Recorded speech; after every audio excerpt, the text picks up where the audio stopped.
প্রিয় ভাই ও আপুরা, গত ভিডিও ক্লাসে আমরা নিঃসরণ এবং মোমের তিনটি অবস্থা অর্থাৎ মোমের জ্বালানোর ফলে যে মোমের তিনটি অবস্থার সৃষ্টি হয়, কঠিন, তরল এবং বাষ্পীয় মোম, তার উদাহরণ দেখে এসেছিলাম। আজকের ভিডিও ক্লাসে আমরা গলন এবং স্ফুটন নিয়ে বিস্তারিত আলোচনা করব। আমি তোমাদের সাথে রয়েছে আশিক শাহ। চলো শুরু করা যাক। প্রথমেই আমরা জেনে নিই যে গলন বলতে আসলে কি বোঝায়। তাপ প্রয়োগে কোনো পদার্থের কঠিন অবস্থা থেকে তরল অবস্থায় রূপান্তর করার প্রক্রিয়াকে গলন বলে। অর্থাৎ কোনো একটি পদার্থ যখন কঠিন অবস্থায় থাকে তাকে আমরা তরলে রূপান্তর করতে পারি কিভাবে? তাপ প্রয়োগের মাধ্যমে। এবং যখনই তাপ প্রয়োগের মাধ্যমে আমরা কোনো একটা পদার্থকে তার কঠিন অবস্থা থেকে তরলে রূপান্তর করি, তখনই সেই প্রক্রিয়াটাকে বলা হচ্ছে গলন, অর্থাৎ স্বাভাবিকভাবে আমরা যেটাকে বলি গলানো। এবার গলনাঙ্কের একটা সংজ্ঞা রয়েছে, এই সংজ্ঞাটাই তোমরা পরীক্ষা খাতায় লিখবে। সেটা কি? এক বায়ুমণ্ডলীয় চাপে তাপ প্রদানের ফলে যে তাপমাত্রায় কোনো কঠিন পদার্থ তরলে পরিণত হয় সেই তাপমাত্রাকে উক্ত কঠিন পদার্থের গলনাঙ্ক বলে। তাহলে খেয়াল করে দেখো যে এখানে আমাদেরকে কি কি বিষয় খেয়াল রাখতে হবে। এখানে প্রথমে আমাদেরকে যে বিষয়টাতে খেয়াল রাখতে হবে সেটা হচ্ছে এক বায়ুমণ্ডলীয় চাপে, ঠিক আছে, তাপ প্রদানের ফলে যেই তাপমাত্রাটাতে কোনো কঠিন পদার্থ তরলে পরিণত হচ্ছে সেটাই কি? ওই কঠিন পদার্থের গলনাঙ্ক। এবার আমরা একটা নির্দিষ্ট তথ্য জেনে নিই। সেই তথ্যটা হচ্ছে যে প্রত্যেক বিশুদ্ধ কঠিন পদার্থের একটা নির্দিষ্ট গলনাঙ্ক থাকে। অর্থাৎ বরফের একটা নির্দিষ্ট গলনাঙ্ক রয়েছে, লোহার একটা নির্দিষ্ট গলনাঙ্ক রয়েছে, প্লাস্টিকের একটা নির্দিষ্ট গলনাঙ্ক রয়েছে। এই নির্দিষ্ট গলনাঙ্ক ব্যতীত অন্য কোনো তাপমাত্রায় ওই পদার্থ গলতে পারে না। যেমন এক বায়ুমণ্ডলীয় চাপে বরফের গলনাঙ্ক 0 ডিগ্রি সেলসিয়াস। ভাইয়া, এই যে আপনি বারবার এক বায়ুমণ্ডলীয় চাপের কথা বলছেন, এটাকে আমরা সংক্ষেপে বেশিরভাগ ক্ষেত্রে 1 ATM বলে থাকি। তার মানে এক বায়ুমণ্ডলীয় চাপ বা 1 অ্যাটমসফেরিক প্রেসার। এখন এই চাপটা না থাকলে আসলে কি ঘটনা ঘটে? আসলে চাপের তারতম্যের কারণে গলনাঙ্ক এবং স্ফুটনাঙ্কের মানেও তারতম্য চলে আসে, যেটা তোমরা ফিজিক্সে পড়বে। তো আমি সেখানে আর যাচ্ছি না, আমি শুধুমাত্র তোমাদের জানিয়ে রাখছি যখনই তোমরা কোনো পদার্থের গলনাঙ্ক কিংবা স্ফুটনাঙ্ক নির্ণয়ের কথা ভাববে তখনই তোমাকে মনে রাখতে হবে যে আমি যে স্বাভাবিক বায়ুমণ্ডলীয় চাপ অর্থাৎ এক বায়ুমণ্ডলীয় চাপেই এই কাজটা করতে চাচ্ছি। তাহলে ধরো এখানে একটা বরফ খণ্ড যার টেম্পারেচারটা হচ্ছে -5 ডিগ্রি সেলসিয়াস। আমরা জানি যে বরফ কি ঋণাত্মক তাপমাত্রায়, মানে 0 থেকে তার নিচের যে কোনো তাপমাত্রা সে কঠিন অবস্থায় বিরাজ করে।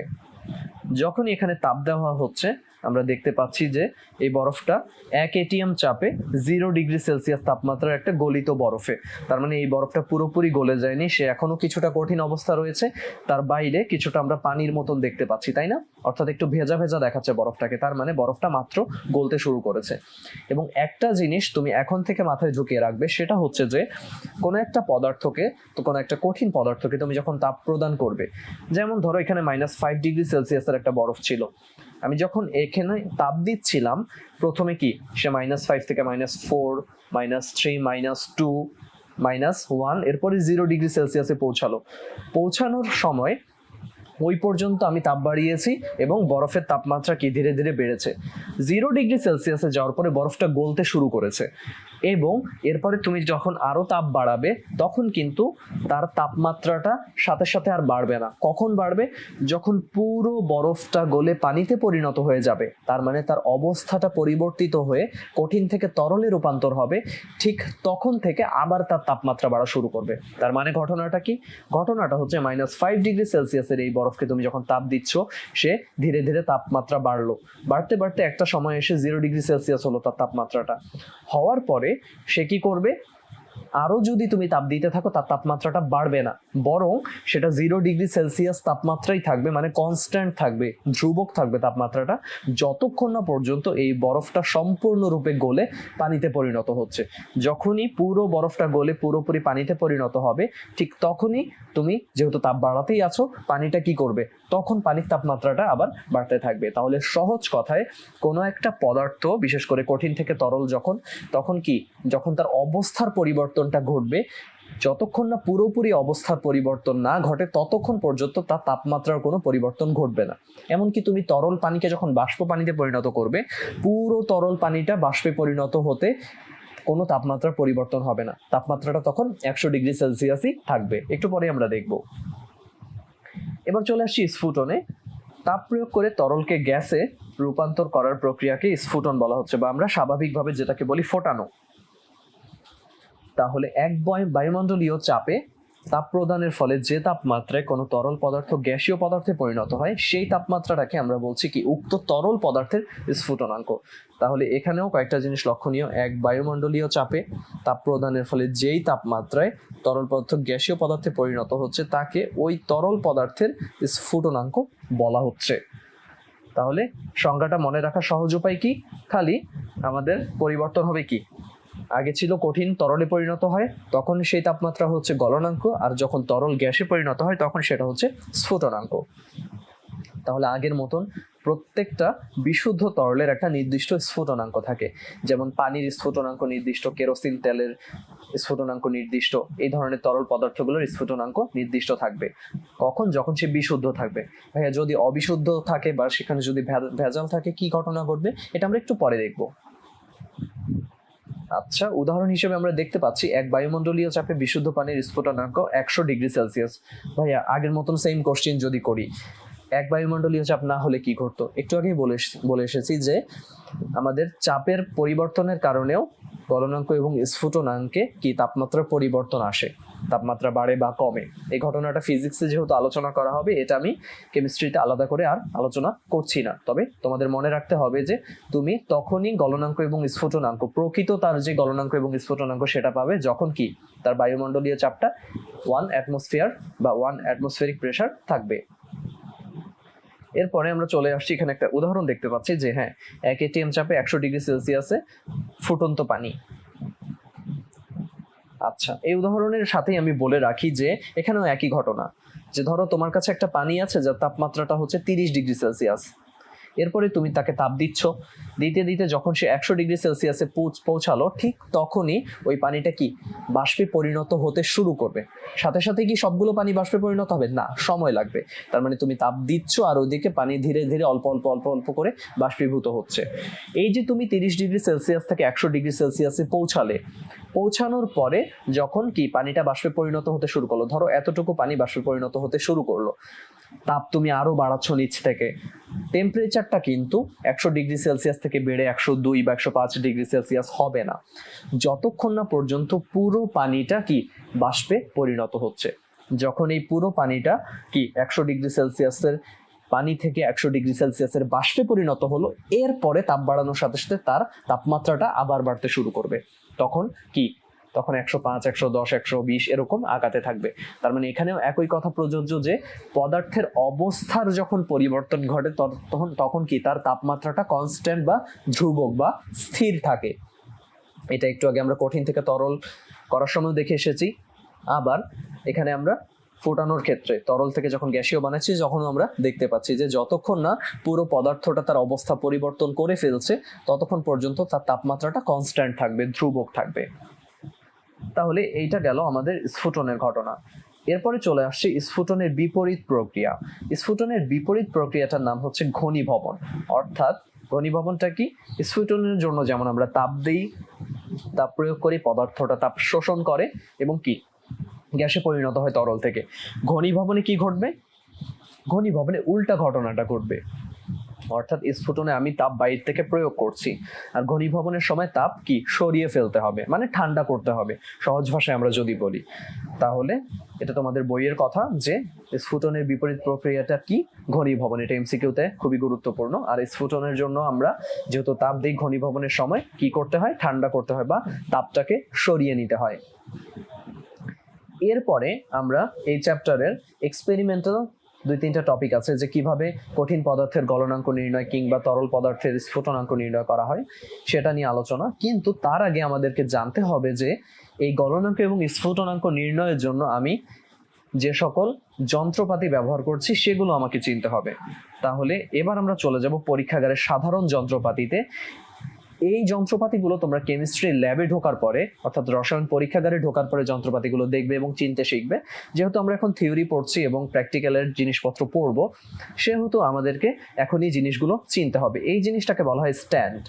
এই স্ট্যান্ডের ধর্মটা কি, স্ট্যান্ডটাতে আসলে কি, এই স্ট্যান্ডটা লোহার একটা স্ট্যান্ড এবং এখানে কি থাকে, এখানে একটা ক্লিপের সাহায্যে বা আংটার সাহায্যে এই লোহার দণ্ডটার সাথে এটা লাগানো থাকে। এই স্ট্যান্ডের কাজটা কি, এই স্ট্যান্ডটা যেমন আমরা যদি হাত দিয়ে কোনো জিনিস ধরে রাখি, ধরো কোনো একটা গরম টেস্ট টিউব বা গরম কাচের নলকে ধরে রাখছি, সেটা কি, সেই তাপটা আমাদের হাতে লাগতে পারে, হাত পুড়ে যেতে পারে। বা কেউ যদি বলো কাপড় দিয়ে ধরে রাখছি, সেক্ষেত্রেও একটা বিপদের ভয় থাকে যে কাপড় থেকে সেখানে পিছলে পড়ে যেতে পারে, পড়ে গিয়ে একটা বিপদ ঘটতে পারে। সেক্ষেত্রে এই স্ট্যান্ডটা খুব গুরুত্বপূর্ণ ভূমিকা পালন করে। এই স্ট্যান্ডের সাহায্যে সুতা দিয়ে আমরা থার্মোমিটার ঝুলিয়ে দিতে পারি। আবার কিছু কিছু স্ট্যান্ড এখানে ক্ল্যাম্প লাগানো থাকে, অর্থাৎ ওই ক্ল্যাম্পটা টেস্ট টিউবটাকে ধরে রাখতে পারে এবং ওই ক্ল্যাম্পটাতে একটা স্ক্রু লাগানো থাকে, ওই স্ক্রুটা দিয়ে আমরা কি করতে পারি, এটাকে টাইট করতে পারি। অর্থাৎ এটা কি একটা আংটার মতন। আমরা বিভিন্ন মিষ্টির দোকানে দেখেছি না যে কি করে, সেখানে সেখানে কিন্তু চামচ দিয়ে মিষ্টি তোলে না, মিষ্টিটাকে যখন ওই যে কাঁচের ঘরটার মধ্যে থেকে বা কাঁচের পোর্শনটার মধ্যে থেকে মিষ্টিকে তোলে, একটা চিমটার মতন একটা বড় ধরনের চিমটা, সেটা দিয়ে মিষ্টিটাকে ধরছে, তাই না? তাহলে এটা ছবিটা যদি আমি একটু এঁকে দেখানোর চেষ্টা করি, এই জিনিসটা কিরকম থাকে, এই জিনিসটা থাকে এরকম দেখতে কিছুটা।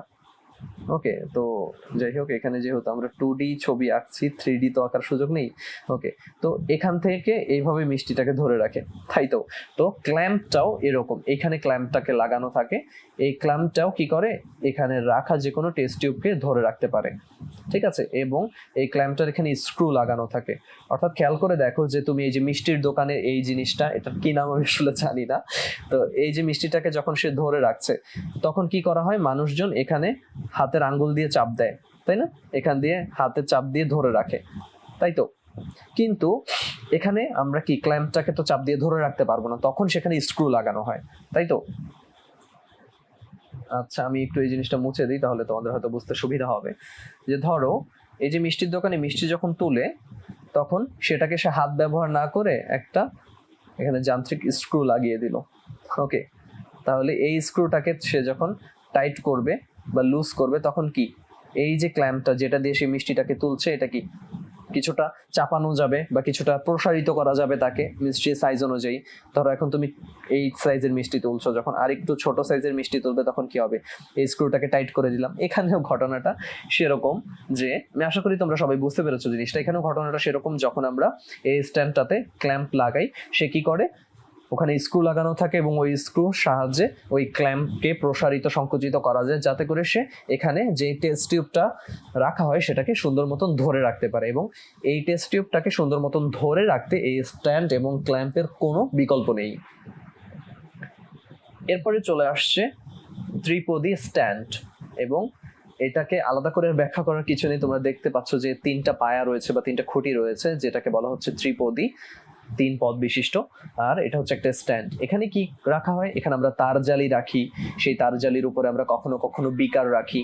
তো এই কাজে ত্রিপদী স্ট্যান্ডটাকে ব্যবহার করা হয়ে থাকে। আচ্ছা, যে তার জালির কথা বলছিলাম, এই তার জালিটা আসলে এই ত্রিপদী স্ট্যান্ডের উপরই রাখা হয়, রেখে নিচে বিভিন্ন বার্নার বা প্রদীপ যেটাকে আমরা বলি, তো এখানে কেমিস্ট্রি ল্যাবে আমরা বার্নার দেখবো। এই বার্নারটাতে মূলত গ্যাসের একটা ফ্লো থাকে কেমিস্ট্রি ল্যাবে, তখন সেখানে আগুন ধরিয়ে সেখানে এই একটু আগে আমরা যে ত্রিপদী স্ট্যান্ডটা দেখেছি, এই জায়গাটাতে বার্নারটাকে রাখা হয়, এখানে তার জালিটাকে আমরা রাখি, রাখার পরে আমরা এক্সপেরিমেন্টটা করি। এখন এই তার জালিটা কেন, তার জালিটা হচ্ছে যাতে সুষমভাবে আগুনটা ছড়িয়ে পড়ে, তাই তো। তার মানে তুমি যখন এখানে আগুন জ্বালাচ্ছ, তার জালি যদি না থাকতো, তাহলে ঘটনাটা কি হতো, ঘটনাটা হতো যে একটা পাত্র তুমি রাখলে ঠিক এই জায়গাটা বেশি তাপ পাবে, কিন্তু আমরা চাই যে এই পুরোটাই সমপরিমাণ তাপ পাক। তখন এখানকার আগুনটা তার জালির সংস্পর্শে এসে আগুনটা না এরকম একটা শেপের মতন ছড়িয়ে পড়ে। অর্থাৎ তুমি আগুনটাকে আর এই জায়গাটাতেই খালি ফিক্সড পাবে না, তুমি দেখতে পাবে তার জালি দেওয়ার ফলে আগুনটা এরকম ছড়িয়ে পড়ছে, তাই তো।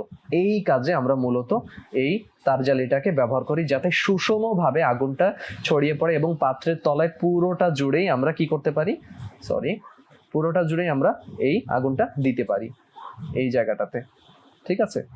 আচ্ছা, একটু পরেই দেখানো হবে মূলত কেন ব্যবহার হচ্ছে এটা।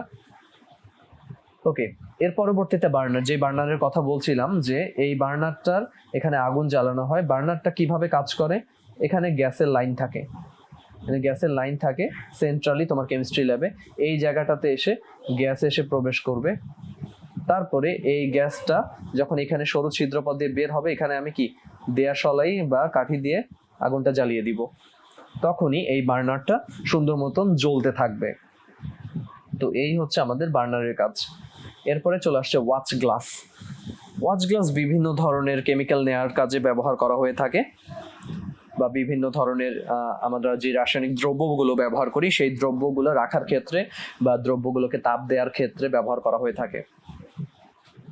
এরপরে চলে আসছে আমাদের বহুল পরিচিত একটা যন্ত্র, সেটা হচ্ছে থার্মোমিটার।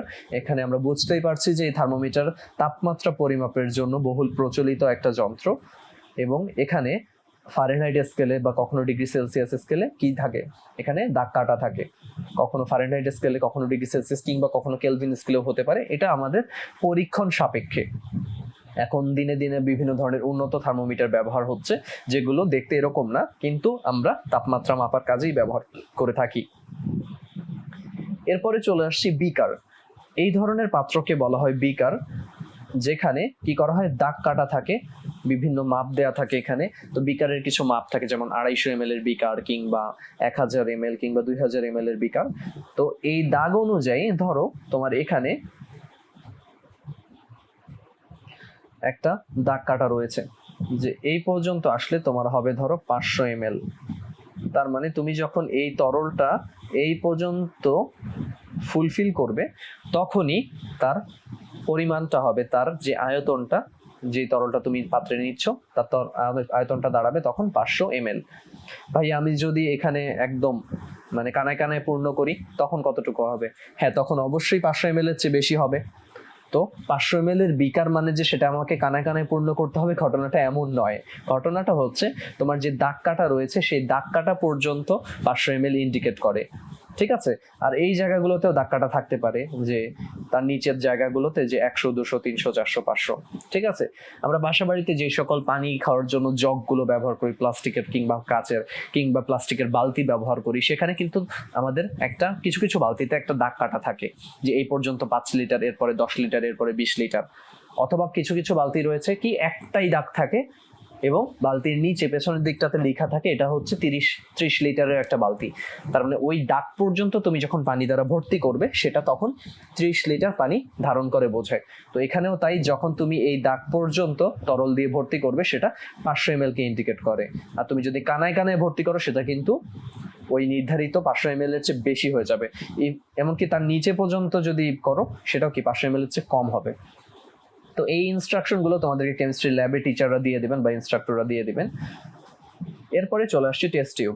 এই কাঁচনল বা টেস্ট টিউব খুবই সুন্দর একটা কাচের যন্ত্র, যেটা দেখতে আসলে খুবই মসৃণ কাচের, খুবই পাতলা কাচের, পাইরেক্স কাচের ব্যবহার করা হয়ে থাকে। তো এই কাঁচনল বা এই টেস্ট টিউবে কি কাজ করা হয় মূলত? এখানেও দাগ কাটা থাকে, এখানেও একটা নির্দিষ্ট অ্যামাউন্ট বা আয়তন থাকে, এবং এই কাঁচনলে তুমি বিভিন্ন তরল বা বিভিন্ন কঠিন পদার্থ বা পানি নিয়ে সেখানে উত্তপ্ত করতে পারবে। তো পানি গরম করার ক্ষেত্রে বা বড় বড় বিক্রিয়াগুলোর যেখানে সংগঠন, সেটা আমরা বিকারই ব্যবহার করি, কিন্তু টেস্ট টিউব কি তাপ দেওয়ার জন্য খুবই গুরুত্বপূর্ণ একটা যন্ত্র। একটু আগে আমরা স্ট্যান্ড এবং ক্ল্যাম্পের সাথে টেস্ট টিউবের কথা বারবার বলছিলাম।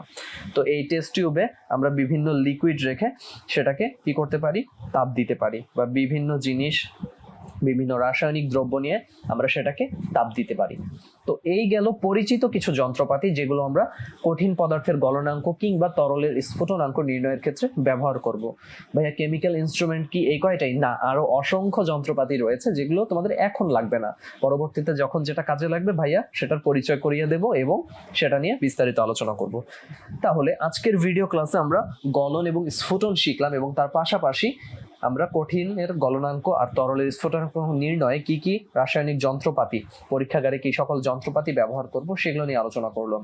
নেক্সট ভিডিও ক্লাসে আমরা এক্সপেরিমেন্ট গুলো নিয়ে আলোচনা করব। তাহলে পরবর্তী ভিডিও দেখার আমন্ত্রণ জানিয়ে আজকে এখানেই শেষ করছি। আল্লাহ হাফেজ।